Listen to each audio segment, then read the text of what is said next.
Welcome back. There's some changes this year parents and high school seniors should know about when it comes to preparing for college. This includes changes to the college application process, FAFSA application, and more. Here now with more on what you need to know is Casey Neer, the Executive Director of Counseling at CollegeWise. Good morning. Thanks for being with us. Morning. Thanks for having me. So I happen to be in the thick of this. I have a daughter who is a senior, and I think the curious thing is for these schools, it seems like most schools are doing this test optional, and a lot of kids don't know if I'm right on the border, am I better off not sending in my score? Is it better to send in the score? What do they weigh if you don't send in a score? Yeah, this is a big decision that a lot of seniors are weighing right now. And frankly, colleges do not make this easy to figure out. So I don't fault your daughter for trying to figure out this and lack of information.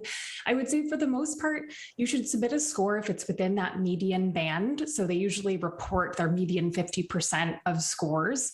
You're a safe bet if you're in that range. And if you don't submit it, colleges really are optional. And I think this surprises students and families because there's so many things in admission that we say are optional, but really aren't. And this is really one of them. And they're really going to weigh most heavily your junior year classes and your grades. And now I recognize for many students, the last year was not the easiest. So if you are somebody who struggled and maybe your scores would help you a little bit, that is a situation to consider if maybe submitting my scores will help balance out those grades a little bit. And regarding the essay, I've heard a popular theme can be COVID, and I've heard that that's a mistake because, of course, everybody dealt with it. What should kids do in their essay to stand out? Yeah, I think this is a big one. I think one is being just aware of the world around you. If you're talking about how you had to do online school and that was really hard, well, the reality is a lot of folks did. Frankly, most people did. But if there were things unique to your family, your family lost jobs or certainly lost a loved one, and that's a story also that you want to tell, that's an important piece of this, then go for it. But I think the important thing for teenagers to remember is this essay actually isn't about being impressive, which can be surprising. Adults, we like to think of it as kind of the cover letter of an application.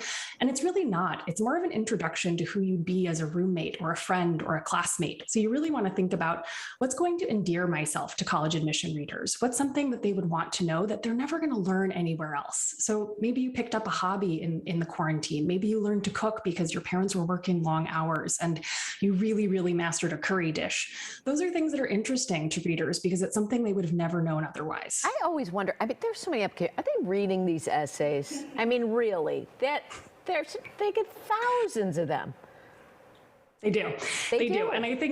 And I think something that, and we kind of admission officers, I used to be an admission officer, will sometimes roll our eyes and talk about how, gosh, I'm so sick of reading that, essay about how sports taught you teamwork and how student government taught you leadership and how an injury taught you can come back from anything and community service taught you it's nice to help other people. Yeah. And the reality is that's what we kind of tell teenagers. Oh, these are the important lessons you need to share. And if admission officers were really honest and if you listen to them, they are trying to say, just tell us an authentic story. And usually that authentic story isn't teamwork is what I learned from sports. Usually it's something more interesting and a lot more nuanced. And real quick on the financial aid, what's new that we need to know?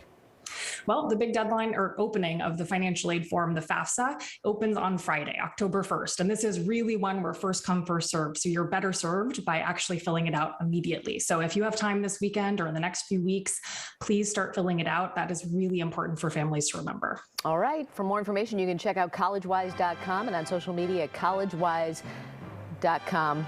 Did I say that twice? It's worth repeating, Robin. It's worth repeating. It's on the screen. Yeah. Hey, thanks, Casey. Appreciate it. Thanks so much. I appreciate it.